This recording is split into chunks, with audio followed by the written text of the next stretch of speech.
اعوذ باللہ من الشیطان الرجیم، بسم اللہ الرحمن الرحیم۔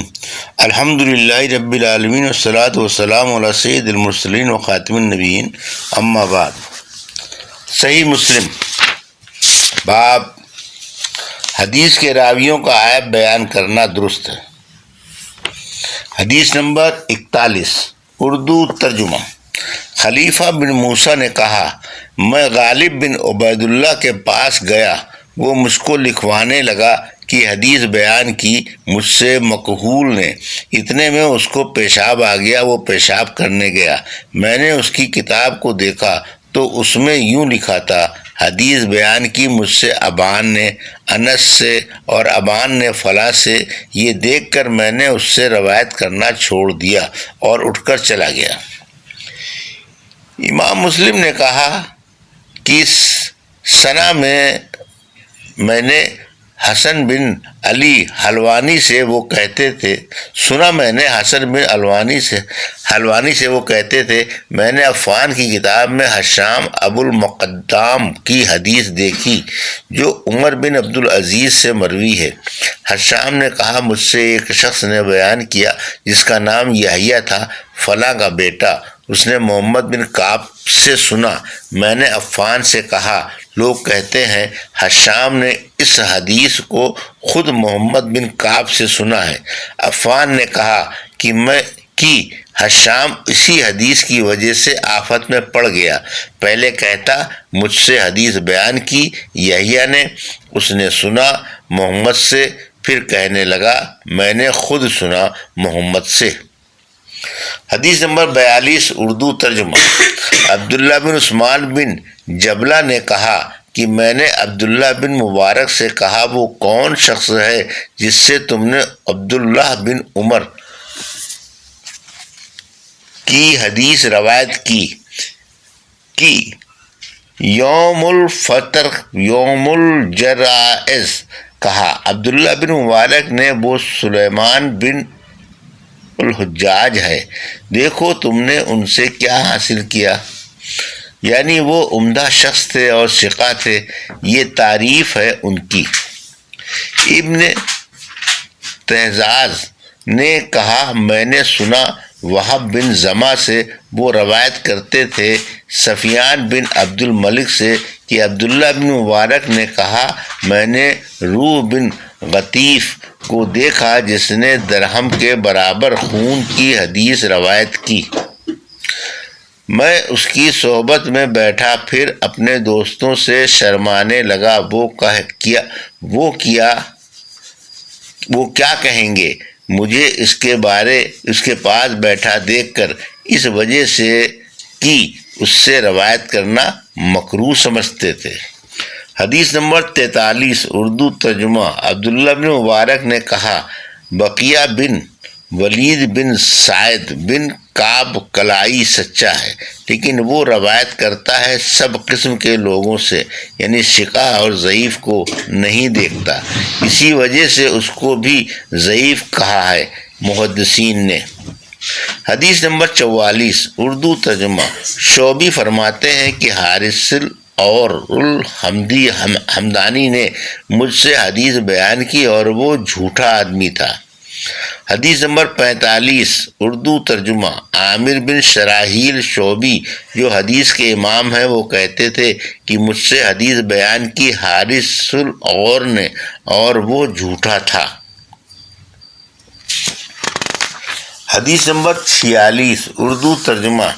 ابراہیم نخعی جو حدیث کے بڑے امام ہیں، روایت کرتے ہیں کہ علقمہ نے، جو مصائب تھے عبداللہ بن مسعود کے، کہا کہ میں نے قرآن کو 2 برس میں پڑھا۔ حارث کہنے لگا کہ قرآن آسان ہے لیکن وہی مشکل ہے۔ حدیث نمبر 47، اردو ترجمہ۔ ابراہیم سے روایت ہے، حارث نے کہا کہ میں نے قرآن کو 3 برس میں سیکھا اور وحی کو 2 برس میں، یا کہا کہ وحی کو 3 برس میں پڑھا اور قرآن کو 2 برس میں۔ حدیث نمبر 48، اردو ترجمہ۔ ابراہیم نے کہا، حارث متہم ہے، یعنی وہ منسوب کیا گیا کذاب اور بد مذہبی سے۔ حدیث نمبر 49، حمزہ اردو ترجمہ حمزہ رضیات سے روایت ہے، مرا ہمدانی نے حارث سے کوئی بات سنی تو اس سے کہا تم دروازے میں بیٹھو، اور مرا اندر گئے اور تلوار اٹھائی کہ حارث کو قتل کریں۔ حارث نے آہٹ پائی کہ کچھ شر ہونے والا ہے تو وہ چل دیا۔ حدیث نمبر 50 اردو ترجمہ ابن عون سے روایت ہے، ابراہیم نے کہا کہ ہم سے بچو، تم مغیرہ بن سعید اور ابو عبد الرحیم سے، وہ دونوں جھوٹے ہیں۔ حدیث نمبر 51 اردو ترجمہ عاصم رضی اللہ عنہ سے روایت ہے کہ ہم عبد الرحمن سلمی کے پاس آیا جایا کرتے تھے، اور اس زمانے میں ہم جوان لڑکے تھے، یعنی جوانی کے قریب، تو وہ ہم سے کہا کرتے کہ مت بیٹھا کرو قصہ خوانوں کے پاس سوائے ابو الاحوص کے، اور بچوں تم شقیق سے، اور یہ شقیق خارجیوں کا کاسا اعتقاد رکھتا تھا، یہ ابو وائل نہیں ہے۔ حدیث نمبر 52 اردو ترجمہ جریر سے روایت ہے، میں جابر بن یزید جعفی سے ملا، پھر میں نے اس سے حدیث نہیں لکھی، وہ یقین کرتا تھا رجعت کا۔ حدیث نمبر 53 اردو ترجمہ مسعر سے روایت ہے کہ ہم سے حدیث بیان کی جابر بن یزید نے، اس سے پہلے جو اس نے نئی بات نکالی، یعنی بد مذہبی سے پہلے اس سے معلوم ہوا کہ پہلے جابر کا اعتقاد درست تھا، پھر فاسد ہو گیا۔ حدیث نمبر 54 اردو ترجمہ سفیان سے روایت ہے کہ پہلے لوگ جابر سے حدیثیں روایت کیا کرتے تھے جب تک اس نے بد اعتقادی ظاہر نہیں کی تھی، پھر جب اس نے اپنا اعتقاد کھولا تو لوگوں نے اسے متہم کیا حدیث میں، اور بعضوں نے اس کو ترک کر دیا۔ لوگوں نے کہا کیا بد اعتقادی اس کی معلوم ہوئی؟ سفیان نے کہا کہ رجعت پر یقین کرنا۔ حدیث نمبر 55 اردو ترجمہ جابر بن یزید جعفی نے کہا کہ میرے پاس 70,000 حدیثیں ہیں جن کو میں نے روایت کیا ہے۔ ابو جعفر سے، یعنی امام محمد باقر سے، انہوں نے رسول اللہ صلی اللہ علیہ وسلم سے۔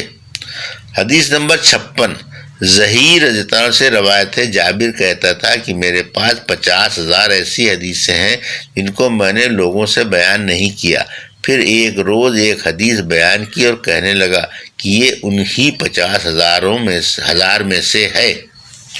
حدیث نمبر 57 اردو ترجمہ سلام بن ابی مطیع سے روایت ہے، کہا میں نے سنا جابر جعفی سے، وہ کہتا ہے کہ میرے پاس 50,000 حدیثیں ہیں رسول اللہ صلی اللہ علیہ وسلم کی۔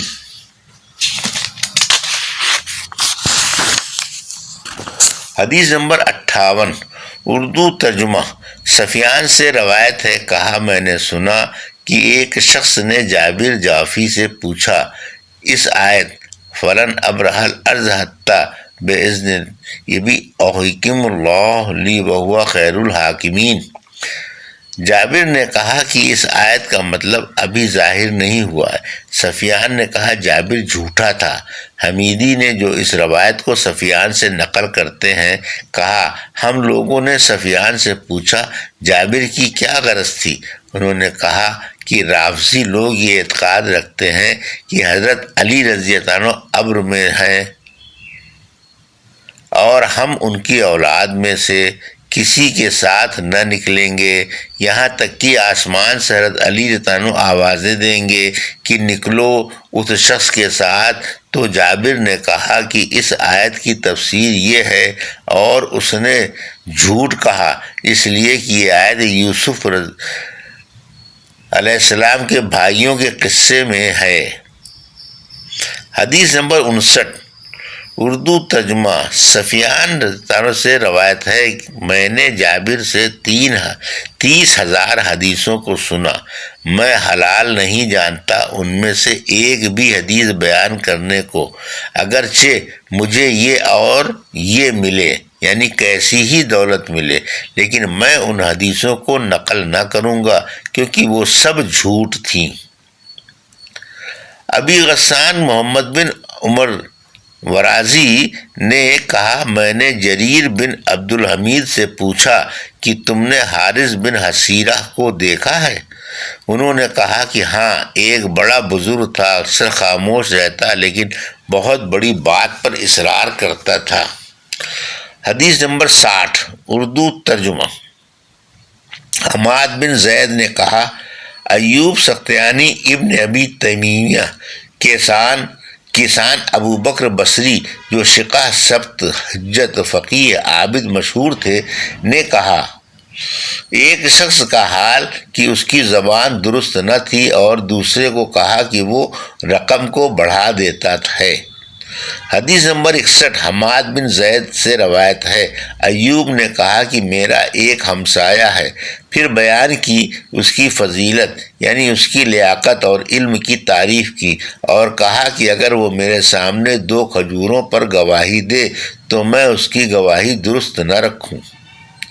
حدیث نمبر 62 اردو ترجمہ۔ معمر سے روایت ہے کہ میں نے ایوب کو کسی شخص کی غیبت کرتے نہیں سنا کبھی بھی، مگر عبد الکریم بن ابی المخارق کی، جس کی کنیت ابو امیہ ہے، ذکر کیا۔ انہوں نے اس کا اور کہا کہ خدا رحم کرے اس پر، وہ ثقہ نہ تھا۔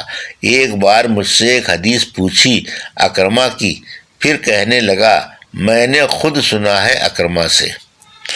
حدیث نمبر 63 اردو ترجمہ۔ حمام سے روایت ہے، ابو داؤد اندھا نفیح بن حارث ہمارے پاس آیا اور کہنے لگا کہ حدیث بیان کی مجھ سے براء بن عازب نے، اور حدیث بیان کی مجھ سے زید بن ارقم نے۔ ہم نے یہ قتادہ سے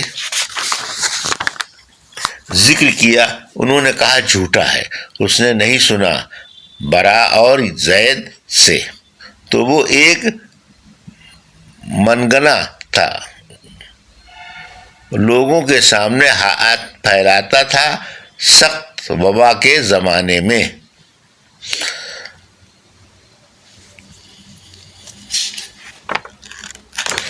یہ تھی صحیح مسلم کی حدیث نمبر 41 سے 63 کا اردو ترجمہ جو ابھی آپ نے سماعت فرمایا۔ اللہ سے دعا ہے کہ اللہ ہمیں ان حدیثوں کی صحیح سمجھ عطا فرما اور ان پر عمل کرنے کی توفیق عطا فرما، آمین یا رب العالمین۔